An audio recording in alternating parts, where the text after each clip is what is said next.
Hello, আমি দেবপ্রসাদ। আজকে আমি আপনাদের বলব কিভাবে আপনারা বাঁকুড়া ইউনিভার্সিটির মাইগ্রেশন ফর্ম ফিল আপ করবেন এবং সার্টিফিকেট পাবেন। গুগলে গিয়ে লিখবেন Bankura university migration form. Migration form লিখে সার্চ করলেই অ্যাপ্লিকেশন ফর্ম চলে আসবে। অ্যাপ্লিকেশন ফর্ম ক্লিক করলেই আপনারা ফর্মটা পেয়ে যাবেন এখানে। যদি কোনো সময় এটা না আসে তাহলে আপনারা বাঁকুড়া ইউনিভার্সিটির অফিসিয়াল ওয়েবসাইটে যাবেন, গিয়ে স্টুডেন্ট কর্নারে চলে আসবেন।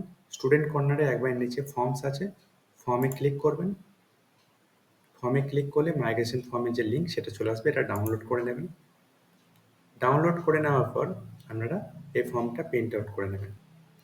মাইগ্রেশন সার্টিফিকেটের জন্য আপনাকে 200 টাকা পেমেন্ট করতে হবে। এই পেমেন্টটা আপনারা ডিমান্ড ড্রাফটে বা ইউনিভার্সিটি ক্যাশ কাউন্টারে পেমেন্ট করতে পারেন। মেন ক্যাম্পাসে গিয়ে পেমেন্ট করে নেবেন। এখানে আপনারা ইয়ার্স ফেথফুলি নিচে সাইন করবেন। 1 নম্বরে প্রথমে আপনার নাম ব্লক লেটার্সে লিখবেন। রেজিস্ট্রেশন সার্টিফিকেটে যেমন আছে সেরকম বাংলায় আপনার নাম লিখবেন। আপনার জেন্ডার মেনশন করবেন। আপনার বাবার নাম, মায়ের নাম লিখবেন। সবগুলো ব্লক লেটার্সে লিখবেন।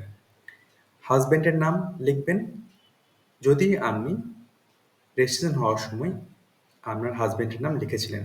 বাকি সবার জন্য এটা নট অ্যাপ্লিকেবল হবে।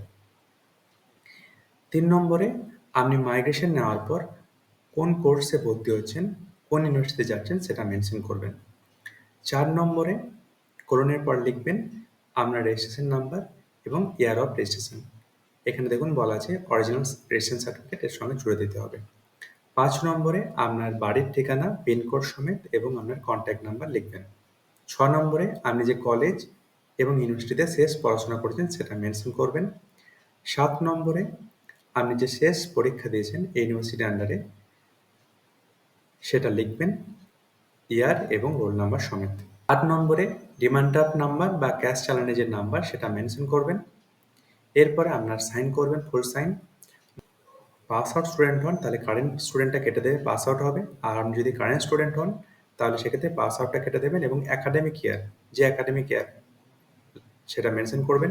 এরপরে signature of the forwarding authority, কলেজের ক্ষেত্রে প্রিন্সিপাল বা অফিসার ইনচার্জ এখানে সাইন করে ওনারা সিল দিয়ে দেবেন।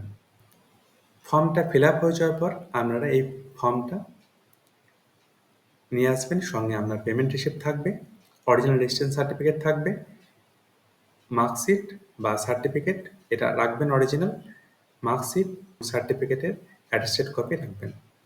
আর আপনি যদি কারেন্ট স্টুডেন্ট হন, মানে আপনার যদি কোর্সটা কমপ্লিট না হয়ে থাকে, সেক্ষেত্রে আপনার কলেজে প্রিন্সিপাল বা অফিসার ইনচার্জের কাছ থেকে একটা ফরওয়ার্ডিং লেটার নেবেন যে আপনার কোর্সটা কমপ্লিট হয়নি, এরপর আপনি কোনো একটা জায়গায় যাচ্ছেন, হায়ার এডুকেশনে, সেটা মেনশন থাকবে। অ্যাপ্লিকেশন ফর্মটা ডকুমেন্ট সমেত ইউনিভার্সিটির মেন ক্যাম্পাসে জমা দেবেন। জমা দেওয়ার পর আপনারা জানিয়ে দেবেন যে আপনারা কখন সার্টিফিকেটটা পাবেন সেটা।